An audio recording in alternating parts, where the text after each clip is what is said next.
اعوذ باللہ من الشیطان الرجیم بسم اللہ الرحمن الرحیم الصلاۃ والسلام علیکہ یا رسول اللہ صلی اللہ علیہ وآلہ وسلم السلام علیکم ورحمۃ اللہ وبرکاتہ۔ کفار کے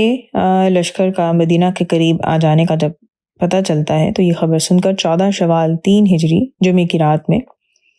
بہت سے صحابہ کرام رضی اللہ عنہ ہتھیار لے کر چند انصاریوں کے ساتھ رات بھر حضور پاک صلی اللہ علیہ وسلم کے گھر کا پہرا دیتے ہیں، اور اس کے ساتھ ساتھ مدینہ کے اہم ناکوں پر بھی انصار کا پہرا بٹھا دیا جاتا ہے۔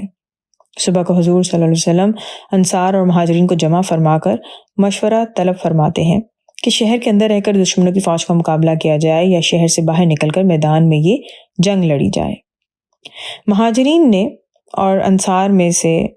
بہت سے لوگوں نے یہ رائے دی کہ عورتوں اور بچوں کو قلعوں میں محفوظ کر دیا جائے اور شہر کے اندر رہ کر دشمنوں کا مقابلہ کیا جائے۔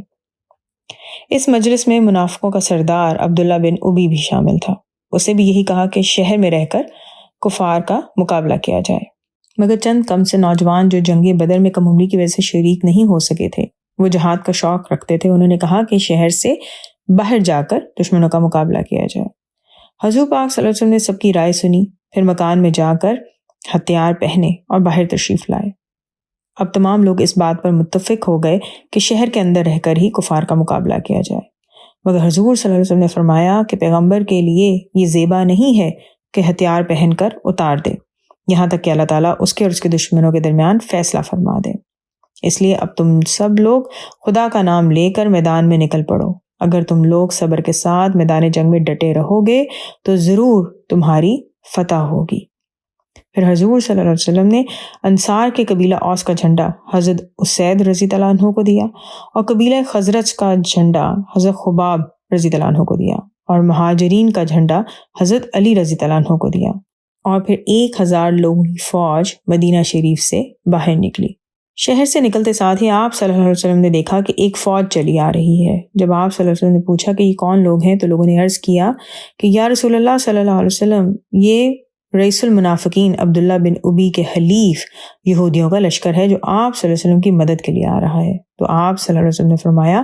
ان لوگوں سے کہہ دو کہ واپس لوٹ جائیں، ہم مشرکوں کے مقابلے کے لیے مشرکوں کی مدد نہیں لیں گے۔ چنانچہ یہودیوں کا یہ لشکر واپس چلا گیا، اور پھر عبداللہ بن ابی جو کہ منافقوں کا سردار تھا اور 300 آدمی لے کر آیا تھا حضور پاک صلی اللہ علیہ وسلم کے لشکر کی مدد کرنے کے لیے، وہ بھی یہ کہہ کر واپس چلا گیا کہ حضور صلی اللہ علیہ وسلم نے میرا مشورہ قبول نہیں کیا اور میری رائے کے خلاف شہر سے باہر نکل کر جنگ کر رہے ہیں، لہٰذا میں ان کا ساتھ نہیں دوں گا۔ عبداللہ بن ابی کی بات سن کر قبیلہ خزرج میں سے بنو سلمہ کے اور قبیلہ اوس میں سے بنو حارثہ کے لوگوں نے بھی واپس لوٹ جانے کا ارادہ کر لیا، مگر اللہ تعالیٰ نے ان کے دلوں میں اچانک اسلام کا ایسا محبت کا جذبہ پیدا کیا کہ وہ لوگ مسلمانوں کی فوج کے ساتھ رک گئے۔ اب حضور صلی اللہ علیہ وسلم کی فوج میں کل 700 صحابی رہ گئے تھے، جن میں سے صرف 100 کے پاس جنگی ذرہ تھی، جبکہ کفار کے پاس 3000 لوگوں کا لشکر تھا، جن میں 700 لوگوں کے پاس ذرہ تھی، 200 گھوڑے تھے، 3000 اونٹ تھے اور 15 عورتیں بھی شامل تھیں۔